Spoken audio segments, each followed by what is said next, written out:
Hello നമസ്കാരം. Hunt എന്ന ചിത്രത്തിൻ്റെ രണ്ടാം ദിവസത്തെ കേരള ബോക്സ് ഓഫീസ് കളക്ഷൻ റിപ്പോർട്ടാണ് ഇന്നൊരു വീഡിയോ ഭാഗത്ത് ഉൾപ്പെടുത്തിയിരിക്കുന്നത്. വീഡിയോയിലേക്ക് മുൻപ് വീഡിയോ ലൈക്ക് ചെയ്യുക, ചാനൽ സബ്സ്ക്രൈബ് ചെയ്യുക. ഈ വരുന്ന ഓഗസ്റ്റ് സെപ്റ്റംബർ മാസത്തിൽ ധാരാളം ചിത്രങ്ങൾ OTT റിലീസ് ചെയ്യുന്നു. നമ്മുടെ ചാനൽ ഭാഗം പരിശോധിച്ചാൽ ആ വീഡിയോയ്ക്ക് കാണാൻ വേണ്ടി സാധിക്കുന്നതായിരിക്കും. ഷാജി കൈലാസിൻ്റെ സംവിധാനത്തിൽ ഭാവന പ്രധാന വേഷത്തിലെത്തി ഓഗസ്റ്റ് 17-ാം തീയതി ഓഗസ്റ്റ് 23-ാം തീയതി റിലീസ് ചെയ്ത ചിത്രമായിരുന്നു ഹണ്ട്. ചിത്രത്തിന് മികച്ച പോസിറ്റീവ് റെസ്പോൺസ് തന്നെയായിരുന്നു ആദ്യ ദിവസം ലഭിച്ചിട്ടുണ്ടായിരുന്നത്. അതേ അഭിപ്രായം തന്നെയാണ് രണ്ടാം ദിവസം പുറത്തുവന്നുകൊണ്ടിരിക്കുന്നത്. ചിത്രത്തിന് അത്യാവശ്യം ബുക്കിംഗ് ഒക്കെ നടക്കുന്നുണ്ട്.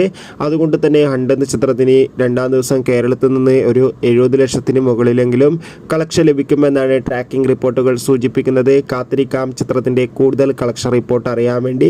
ഹണ്ട് എന്ന ചിത്രം കണ്ടവരുടെ അഭിപ്രായം കമൻറ്റ് ചെയ്യുക. ഈ വരുന്ന ഓഗസ്റ്റ് സെപ്റ്റംബർ മാസം ധാരാളം ചിത്രങ്ങൾ OTT റിലീസ് ചെയ്യുന്നു. ചാനൽ പരിശോധിച്ചാൽ കാണാം.